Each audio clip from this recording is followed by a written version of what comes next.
നമസ്കാരം. വർഷങ്ങളായി ഇസ്രായേലിനെ ആക്രമിക്കാൻ തീവ്രവാദ സംഘടനകളായ ഹമാസിനും ഹിസ്ബുള്ളയ്ക്കും ഹൂത്തി വിമതർക്കുമെല്ലാം എല്ലാ സഹായവും ചെയ്തു കൊടുക്കുന്നത് ഇറാനാണ് എന്നുള്ളത് പരസ്യമായ ഒരു രഹസ്യമാണ്. ഇറാനിലേക്ക് ഒന്ന് രണ്ട് തവണ ഇസ്രായേൽ നേരിയ തോതിൽ ആക്രമണം നടത്തിയിരുന്നു എങ്കിലും അത്ര ശക്തമായ രീതിയിലായിരുന്നില്ല അവയെന്നും എന്നുള്ളതാണ് വാസ്തവം. എല്ലായ്പ്പോഴും വരുന്നൊരു ചോദ്യമുണ്ട്, ഇറാൻ ഇതൊക്കെ ചെയ്തത് അവരുടെ കൈവശമുള്ള ആണവായുധങ്ങളുടെ ബലത്തിലാണോ എന്ന്. ഒരുപക്ഷെ അങ്ങനെ തന്നെ ആയിരിക്കാം.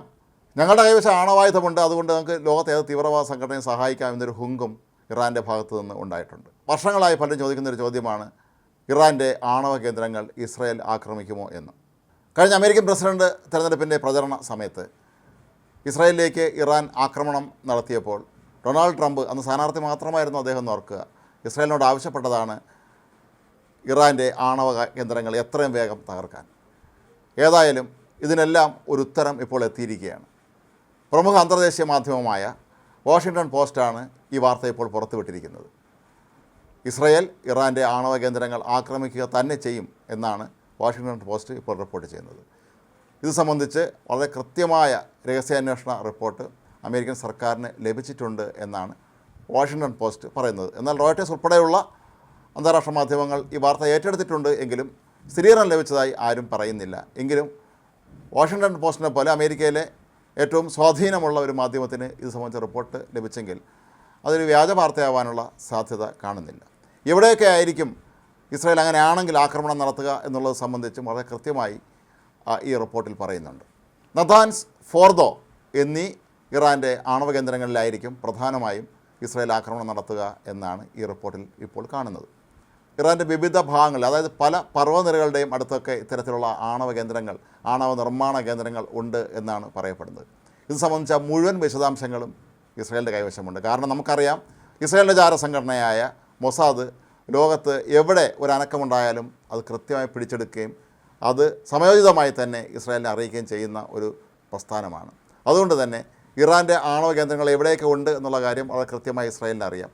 ഏറ്റവും പ്രധാനപ്പെട്ട രണ്ട് ആണവ കേന്ദ്രങ്ങളാണ് ഈ നേരത്തെ സൂചിപ്പിച്ച രണ്ടും, നഥാനും ഫോർദോയും. ഇവിടെ തന്നെ ആയിരിക്കാം ഇവർ ആക്രമണം നടത്തുക എന്നും, ഇങ്ങനൊരു ആക്രമണം ഉണ്ടായാൽ പിന്നീട് ഇറാന് അതിൽ നിന്ന് പച്ചപിടിക്കാൻ മാസങ്ങളോ വർഷങ്ങളോ തന്നെ എടുക്കും എന്നുമാണ് ഇപ്പോൾ വാഷിങ്ടൺ പോസ്റ്റ് മുന്നറിയിപ്പ് നൽകിയിരിക്കുന്നത്. ഇറാനെ സംബന്ധിച്ച് പലപ്പോഴും ഇസ്രായേലിനെ ആക്രമിക്കണമെന്നൊക്കെ അവർക്ക് ആഗ്രഹമുണ്ടെങ്കിലും നടപ്പില്ല എന്നുള്ളത് കൊണ്ടാണ് ഈ ആക്രമണം നടത്താത്തത്. കഴിഞ്ഞ വർഷം ഒക്ടോബറിൽ ഇസ്രായേലിലേക്ക് അവർ ആക്രമണം നടത്തിയിരുന്നു. ഇതിന് പ്രത്യാക്രമണമായി ഇസ്രായേൽ നടത്തിയത് അതിഭീകരമായ ഒരു ആക്രമണമായിരുന്നു. ഇറാൻ്റെ കൈവശമുണ്ടായിരുന്ന എല്ലാവിധ കമ്മ്യൂണിക്കേഷൻ സംവിധാനങ്ങളെയും അന്ന് റഡാർ ഉൾപ്പെടെയുള്ള എല്ലാം തകർത്ത് തരിപ്പണമാക്കിയിരുന്നു. അവരുടെ തുറമുഖങ്ങൾ നശിപ്പിച്ചിരുന്നു. അവരുടെ പ്രധാനപ്പെട്ട വിമാനത്താവളങ്ങളിലും എല്ലാം തന്നെ ബോംബ് വർഷം നടത്തി അന്ന് ഇറാനെ വിറപ്പിച്ചിരുന്നു. ഹമാസ് തലവനായിരുന്ന ഇസ്മായിൽ ഹനിയെ കൊല്ലപ്പെട്ടതിൻ്റെ തൊട്ടടുത്ത ദിവസം തന്നെ ഇറാൻ്റെ പരമോന്നത നേതാവായ അയത്തുള്ള അലി ഖമേനി പ്രസിഡൻറ്റിനെ വിളിച്ചിട്ട് ഇസ്രായേലുമായി യുദ്ധം ചെയ്യണം എന്ന് ആവശ്യപ്പെട്ടിരുന്നു. ഇക്കാര്യം അദ്ദേഹം പ്രഖ്യാപിക്കുകയും ചെയ്തിരുന്നു. എന്നാൽ പ്രസിഡൻ്റായ പെഷസ്കിയാൻ കുറച്ചുകൂടെ പ്രായോഗിക ബുദ്ധിയുള്ള ഒരാളെന്നുള്ള നിലയിൽ അദ്ദേഹം പരമോന്നത നേതാവിനെ പറഞ്ഞ് ബോധ്യപ്പെടുത്തിയിരുന്നു, ഇപ്പോൾ ഇസ്രായേലിനോട് യുദ്ധം ചെയ്യാൻ പോയാൽ അത് ഇറാന് വൻ ദുരന്തമായിരിക്കും നൽകുക എന്ന്. അതുകൊണ്ടാണ് അന്ന് ഇറാൻ യുദ്ധം ചെയ്യാൻ തയ്യാറാകാതെയും ഇരുന്നത്. ഏതായാലും ഇപ്പോൾ ഇറാൻ്റെ സ്ഥിതി അതിദയനീയമാണ്. മാത്രവുമല്ല, ഇറാൻ്റെ എക്കാലത്തെ ശത്രുവായ ഡൊണാൾഡ് ട്രംപാണ് ഇപ്പോൾ അമേരിക്കൻ പ്രസിഡൻ്റായി രണ്ടാമത് വന്നിരിക്കുന്നത്.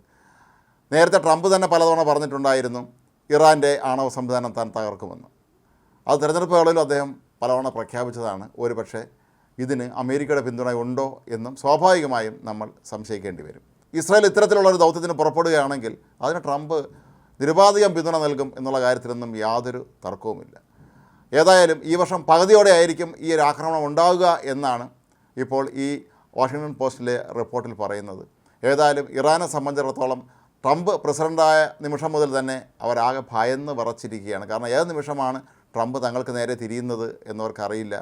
മാത്രമല്ല, നേരത്തെ ഡൊണാൾഡ് ട്രംപ് പ്രസിഡൻ്റായിരുന്ന കാലത്താണ് ഇറാൻ്റെ മേൽ ഏർപ്പെടുത്തിയിരുന്ന ഉപരോധം പിൻവലിച്ച മുൻ സർക്കാരുകളുടെ തീരുമാനത്തെ വീണ്ടും മാറ്റിമറിക്കുകയും ഇറാൻ മേൽ ഉപരോധം തുടരാൻ തീരുമാനിക്കുകയൊക്കെ തന്നെ ചെയ്തത്. അപ്പോൾ ഈ ഒരു സാഹചര്യത്തിൽ തങ്ങളുടെ നിതാന്ത ശത്രു തന്നെ ലോകത്തെ ഏറ്റവും അതിശക്തമായ പ്രതിരോധ സംവിധാനങ്ങളുള്ള രാജ്യത്തിൻ്റെ തലവനായി എത്തുമ്പോൾ ഏത് നിമിഷം വേണമെങ്കിലും അത്തരത്തിലുള്ള ആക്രമണം ഉണ്ടാകാം എന്ന് ഇറാനും അറിയാം.